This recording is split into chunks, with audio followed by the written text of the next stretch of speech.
नमस्कार दोस्तों, हमारे चैनल को सब्सक्राइब करें और साथ ही बेल आइकन को भी दबाएं ताकि हमारी नई नई वीडियो की नोटिफिकेशन आपके पास पहुंच सके। नमस्कार दोस्तों, आज हम पढ़ेंगे प्रिज्म और पिरामिड। तो इस वीडियो में आपको प्रिज्म के बारे में बताऊंगा। इसकी अगली वीडियो में हम पिरामिड के बारे में पढ़ेंगे, ठीक है। और उसके आगे भी फिर हम पढ़ेंगे, ठीक है। तो क्या होता है प्रिज्म? तो प्रिज्म एक ठोस होता है, यानी वह ठोस जो किसी भी बहुभुज को आधार बनाकर। अभी बहुभुज क्या होता है? ऐसे जो भुजाओं से बनी आकृति को बहुभुज कहते हैं, जिसमें सबसे छोटा जो बन सकता है वो होता है त्रिभुज। फिर 4 भुजा वाला, 5 भुजा वाला ऐसे बन सकते हैं। इन सबको बहुभुज बोलते हैं, जो भुजाओं से मिलकर बनी होती है, बंद आकृति, ठीक है। तो समतल में बनी होता है बहुभुज। तो वह ठोस जो किसी भी बहुभुज को आधार बनाकर, यानी जो बहुभुज होता है वो आधार होता है उस ठोस का। जैसे बेलन होता है ना, तो बेलन का आधार क्या होता है? एक वृत्त होता है। शंकु का आधार वृत्त होता है। घनाभ का जो आधार होता है वो एक आयत होता है। घन का आधार क्या होता है? घन होता है। तो ऐसे ही कह रहा है कि वह ठोस जो किसी भी बहुभुज को आधार बनाकर उसकी भुजाओं पर आयताकार फलके खड़ी करके, यानी आयताकार फलक होता है फेस, तो आयताकार जो फेस होता है उसे खड़ा करके और उनके ऊपर आधार के समान बहुभुज, यानी आधार के समान बहुभुज को ढक्कन यानी ढक कर रख दिया जाए तो वो प्रिज्म कहलाता है। जैसे कि आप इस आकृति देख रहे हैं, तो ये जो आधार है वो एक त्रिभुज है, ठीक है। अब ये मान लो ये कोई एक त्रिभुज है, तो इसकी जो ये भुजा है, इस पे एक हमने आयत खड़ी कर दिया, ठीक है। ऐसी ये वाली एक भुजा है, इसके ऊपर भी हमने एक आयत खड़ी कर दिया, और ये तीसरी भुजा है, इसके ऊपर भी हमने आयत खड़ी कर दिया। तो यानी जिसकी जो भुजाएं हैं, जैसे ये 3 भुजाएं, तो इन तीनों भुजाओं पर एक आयताकार फलक हमने खड़ा कर दिया, यानी आयताकार फलक हमने बना दिया। और ऊपर भी यही चीज बना दी, यानी नीचे त्रिभुज है तो ऊपर भी त्रिभुज है, तो ऊपर नीचे दोनों भाग त्रिभुज हैं। यानी ये जो बहुभुज है, यानी जो त्रिभुज है, सेम ऐसा ही बहुभुज हमने ऊपर भी रख दिया है, ठीक है, जो कि वो भी त्रिभुज है। तो जब जो आधार है और जो छत है, यानी टॉप है, वो दोनों अगर एक जैसे हैं और बगल में आयताकार फलके खींची गई हो, तो उसी को क्या बोलते हैं? उसी को प्रिज्म बोलते हैं, ठीक है। तो उम्मीद करता हूँ कि आपको प्रिज्म समझ में आ गया होगा, ठीक है। तो अब हम पढ़ेंगे उदाहरण के लिए त्रिकोणीय प्रिज्म। ये हमने अभी जो देख रहे थे, ये त्रिकोणीय प्रिज्म है। क्यों? क्योंकि ये त्रिभुज से बना है। तो त्रिभुज को आधार बनाकर उसकी 3 भुजाओं पर 3 आयताकार फलके खड़ी करके उनके ऊपर आधार के बराबर त्रिभुजों को रखा गया है। तो यानी हमने एक त्रिभुज लिया, उसकी हर भुजा पर एक हमने आयत खड़ी किया, और ये जो नीचे जो अगर त्रिभुज था तो उसका छत भी हमने ढक दिया त्रिभुज से ही, यानी जो बहुभुज नीचे है वही बहुभुज हमने ऊपर ढक दिया। तो ऐसे जो बंद आकृति बनेगी और जो ठोस बनेगा, तो वो कहलाएगा क्या? प्रिज्म। और क्योंकि इसका आधार त्रिभुज हुआ, तो ये हो गया ट्रायंगुलर प्रिज्म। अब देखोगे तो ये जो त्रिभुज है, इसमें कितने शीर्ष दिख रहे हैं? तो ये 3 है। ये जो बिंदु दिख रहे हैं इन्हें शीर्ष बोलते हैं। तो 3 नीचे 3 ऊपर, तो यानी इसमें शीर्ष कितने हुए? तो शीर्ष हुए 3 दूनी 6। यानी हम कह सकते हैं कि जो आधार में जितने शीर्ष होते हैं, या जो नीचे जो होता है वो आधार है। अगर आधार में जितने शीर्ष हैं, जैसे आधार में शीर्ष अभी 3 है, तो अगर पूरे प्रिज्म में कितने शीर्ष होंगे तो उसका डबल कर देंगे, क्योंकि जो आधार नीचे है वही आधार ऊपर है। तो 3 अगर शीर्ष नीचे है तो 3 ऊपर, तो यानी डबल हो जाएगा 6। ऐसी अगर हम कहें तो ये एक भुजा है, 1 2 3, तो इसमें भुजा कितनी है? इसमें भुजा यानी कोर, ठीक है, भुजा यानी कोर या किनारा भी बोलते हैं। तो भुजा या कोर या किनारा कितनी है? इसमें 3। तो इसमें किनारे कितने हैं? 3। तो अगर हम इसकी 3 गुना कर दें, अगर हम ये 3 है और अगर हम इसमें 3 गुना कर दें, तो 3 3 इसमें 9 भुजाएं होंगी टोटल। तो 3 ऊपर 3 नीचे, और ये 3 जो है ये खड़ी हैं, ठीक है। 3 भुजा ऊपर 3 भुजा नीचे, और ये जो खड़ी हैं 3, तो टोटल हो गए 9। तो हम कह सकते हैं कि जो भुजा होता है, अगर हम उसका 3 गुना कर दें तो हमें प्रिज्म की भुजाएं पता चल जाएगी। तो प्रिज्म की भुजा यानी 9, ठीक है। और ऐसे ही अगर हम फलक गिने तो एक फलक नीचे एक फलक ऊपर, और जितनी भुजाएं हैं उतने आयत आयत हो गए। ठीक है, जितनी भुजाएं उतने आयत। अगर जैसे इसमें भुजाएं कितनी है आधार में, तो आधार की भुजा 3 है, तो उसमें आयत भी कितने होंगे, तो आयत भी उसमें 3 होंगे। तो जितने आयत हैं अगर हम उसमें 2 जोड़ दें, आयत अगर 3 है उसमें हम 2 जोड़ दें तो हमें टोटल फलक मिल जाएंगे। तो टोटल फलक कितने हो गए, तो 3 जमा 2, तो टोटल फलक 5 हो गए। ठीक है, अब इसको आगे भी और अच्छे से समझेंगे। तो आगे पढ़ते हैं। एक है आयताकार प्रिज्म यानी रेक्टेंगुलर प्रिज्म। तो चतुर्भुज को आधार बनाकर उसकी 4 भुजाओं पे 4 आयताकार फलके खड़ी करके उनके ऊपर आधार के बराबर चतुर्भुज को रखा जाता है। यानी जैसे आधार अगर चतुर्भुज है तो उसका टॉप भी चतुर्भुज है, और जो जितने किनारे हैं उस पे उतने आयताकार फलके खींची जाए। तो जैसे में 4 भुजाएं तो 4 फलक खींच दिया आयताकार, और जो आधार अगर चतुर्भुज है तो हमने उसका टॉप भी चतुर्भुज ही रख दिया है, तो वो क्या बन जाएगा, प्रिज्म बन जाएगा। ठीक है, तो इसमें शीर्ष देखें कितने हैं, तो शीर्ष यानी आधार में 4 हैं, 4 ऊपर, तो 4 दूनी 8, यानी जितने भी आधार में शीर्ष होते हैं उसका डबल करने पे हमें टोटल 8 शीर्ष मिल जाते हैं। अगर हम फलक की बात करें तो कितने आधार है नीचे, 4, मतलब भुजा आधार कितनी है, 4। तो जितने भी भुजा है अगर हम उसका 3 गुना कर दें तो यानी 12। ठीक है, 3 गुना कर दें तो 12, तो सॉरी फलक गलत हो गया। फलक कितना है, जैसे नीचे 4 भुजा है तो 4 आयत हो गया, और ऊपर नीचे 2 जोड़ दो। ठीक है, तो 4 2 6। हमें कह रहा था किनारा या कोर या भुजा, तो किनारा कहो, कोर कहो या भुजा कहो, तो अगर आधार में जितनी भुजाएं हैं जैसे 4, तो उसका 3 गुना कर दो तो 12 हो जाएगा। ठीक है, पंचभुज प्रिज्म, पेंटागनल प्रिज्म। पंचभुज को आधार बनाकर उसकी 5 भुजाओं पे 5 आयताकार फलके खड़ी करके उनके ऊपर आधार के बराबर एक पंचभुज को रखा जाता है, तो बन जाता है पंचभुज प्रिज्म। अब देखो ये 5 भुजा वाली पंचभुज ऊपर है, पंचभुज नीचे है, और इस बिंदु को इससे सबको ऐसे मिला के हमने बना दिया है एक ठोस, इसी को प्रिज्म कहते हैं। तो इसमें शीर्ष यानी वर्टेक्स कितने हुए, तो शीर्ष को वर्टेक्स कहते हैं V, ये हुए 5, और फेस कितने हुए, तो 5 भुजा है, ऊपर नीचे 2 जोड़ दो, तो यानी 5 आयत और 2 ऊपर नीचे, तो 5 2 7 हो गया। फलक को फेस कहते हैं। और तीसरी चीज एज माने किनारा, तो इसे हम किनारा या कोर कहते हैं। तो कितना किनारा हुआ, तो 5, अगर आधार में 5 भुजाएं हैं तो किनारा 5 तिया 15 होगा। ठीक है, तो इतना आपको याद रखना है। ठीक है,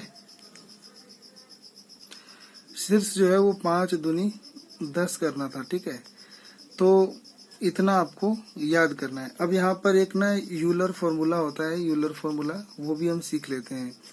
यूलर फॉर्मूला कहता है कि कोई 2 भुजा जोड़ो, जैसे V जमा F, और उसमें से क्या घटा दो, E, तो इसका मान 2 आएगा।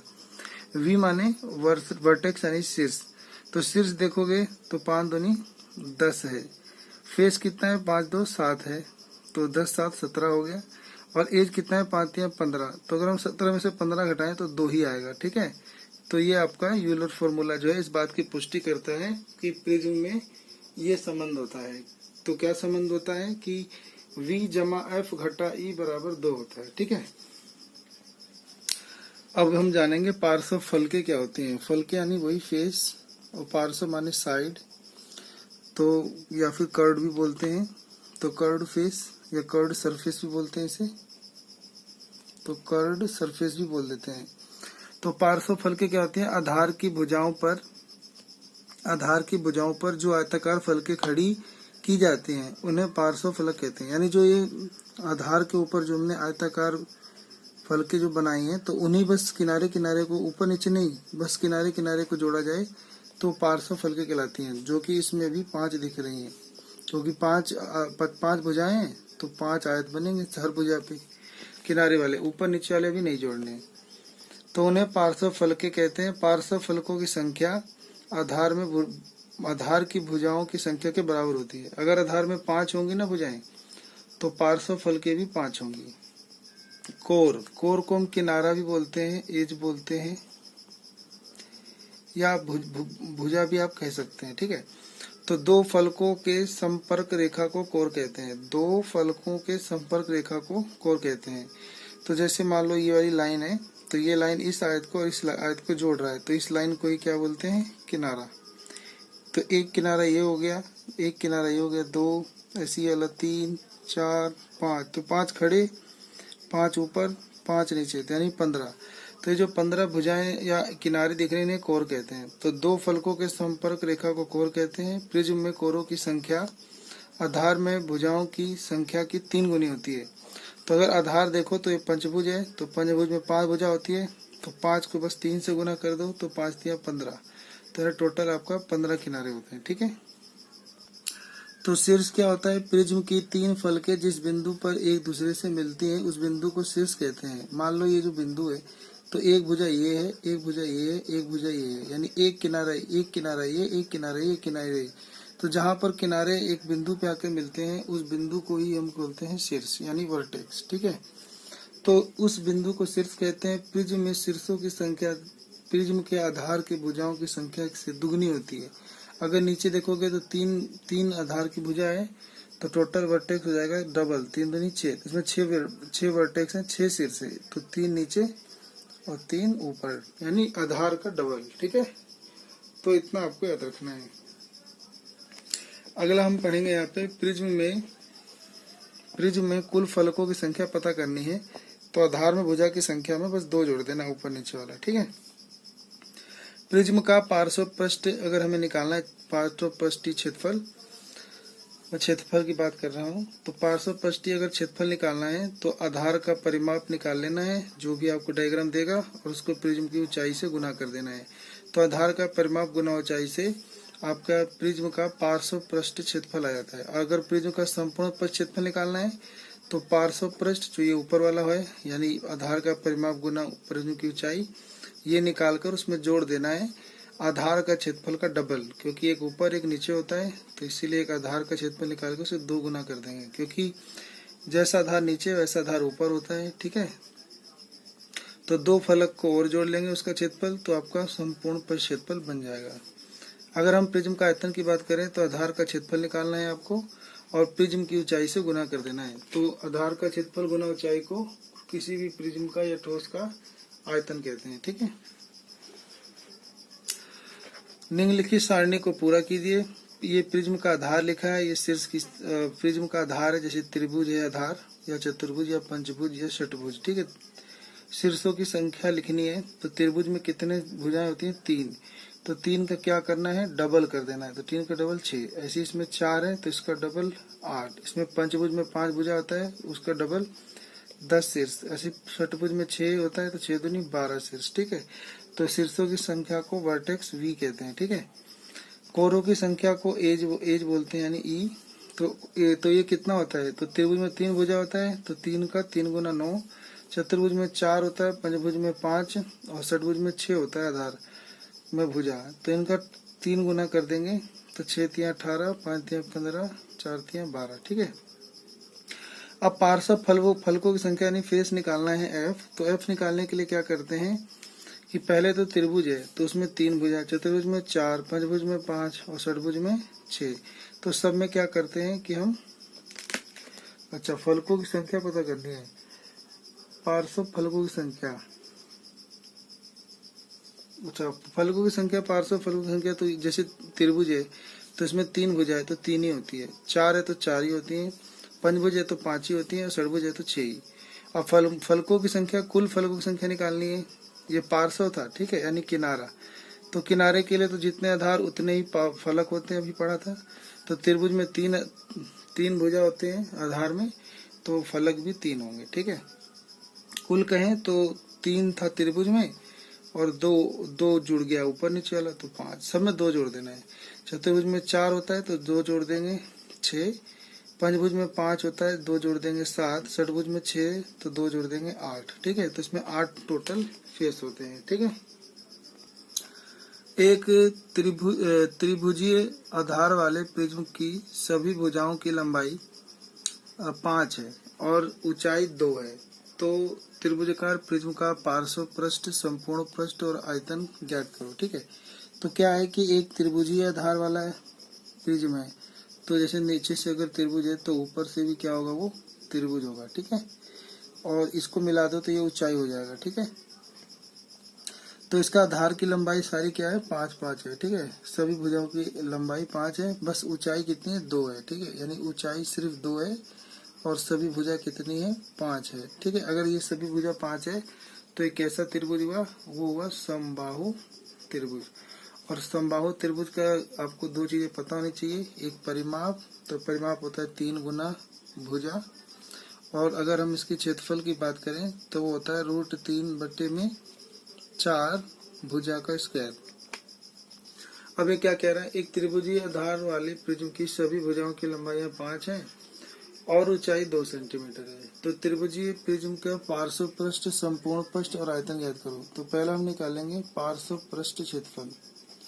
तो पार्श्व पृष्ठ क्षेत्रफल की बात करें तो पार्श्व पृष्ठ में तीन आ रहे हैं, मतलब 3 आयत आ रहे हैं, तो 3 गुना आयत का क्षेत्रफल, तो 3 गुना आयत का क्षेत्रफल, तो 3 गुना, अब ये आयत का क्षेत्रफल देखोगे तो ये भुजा 5 है और ये 2 है, तो 5 गुना 2, 5 दूनी 10 तियां 30, तो सेंटीमीटर स्क्वायर आ गया। अब हम निकालते हैं, चलो, संपूर्ण पृष्ठ क्षेत्रफल।